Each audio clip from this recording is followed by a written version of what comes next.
Well, joining us now, Ambassador Sharat Sabharwal. He's been India's ambassador to Islamabad. Thank you, sir, very much for being with us. Some important remarks made by the Defence Minister Rajnath Singh. I'm just going to read out that quote of his in the context of the present tensions between India and Pakistan.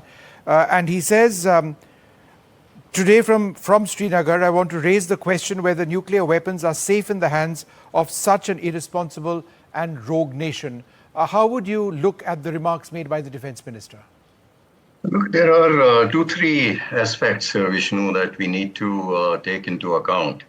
First is that though there is a nuclear command authority in Pakistan, which contains the civilian leadership also, that's on paper, and the military leadership, but the control has been essentially in the hands of the army, Pakistan Army. That's one aspect that we need to be very clear about. Now, there have been serious concerns about the safety of Pakistan's nuclear arsenal over the years. Not only because the army has at times, Pakistan Army, as you know, they have taken irrational decisions. Decisions which are not in the interest of their own country, I would say time and again that has happened, but either out of revenge or decisions that serve the interests of their institution. So that in itself is, creates a lot of uncertainty. It's not a well-established civilian leadership that controls the arsenal, unlike, for example, in our case or in the case of other democracies. The other big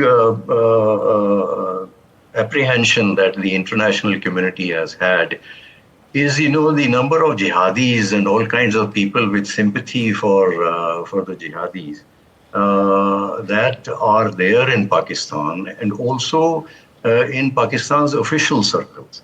I can tell you that most of the terror attacks that took place in the first decade of this century, when Pakistan suffered a big wave of terror, were by people who were in the army or the armed forces, but they were sympathetic to radicalized elements. They had their sympathies there. So you have that. There have also been apprehensions of, the radicals taking control of weapons that, may be prevented to some extent because the weapons, after all, are not kept in an assembled condition.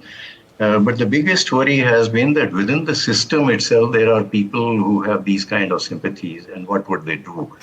So, there have been talks between Pakistan and the Americans in particular. And the Americans have helped them in defining their nuclear doctrine, which they have kept very, very, very, very fluid. Yeah. They haven't, declared a no first use policy. Their nuclear doctrine is very ambiguous. But I think the Americans have also helped them in some respects to ensure the security of their nuclear arsenal. So these have been concerns, and I quite agree when Defence Minister expresses those concerns. Do you believe that IAEA supervision is the way ahead? To me, it just seems as if that's something which India may wish for, but realistically getting the IAEA to monitor Pakistan's nuclear weapons, it just seems completely unlikely. Yes, there is no precedent, as you know.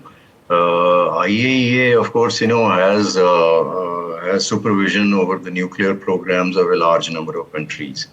In our own case also, the civilian part of our nuclear program is under IAEA supervision. But from there to go to supervision of IAEA on the nuclear arsenal of a country, I don't know if that is something that would be acceptable or there is no precedent about it or that would be practical. A final question to you, Ambassador. Pakistan has threatened nuclear retaliation against India whenever we get into this sort of situation. It's nuclear blackmail. But that, obviously comes with a certain set of risks for our military planners, that if you get into a situation like this, you run the risk of getting into a difficult situation given how unpredictable Pakistan, its military leadership, even its political leadership is. How does India address our security challenges and our concerns given this constant nuclear badgering by Pakistan?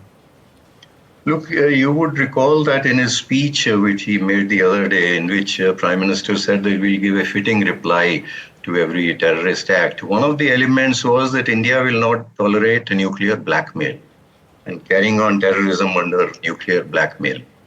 There are two aspects to it, Vishnu.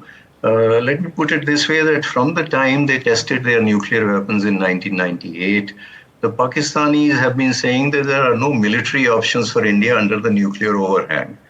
On the other hand, we have proved time and again that there are military options that India has. We proved it with Kargil, we proved it with the Balakot strike, we proved it this time with strike against 9 terror targets. In fact, in this time, we expanded that space a little bit under the nuclear overhang, the space for military action by India. That's one side of it.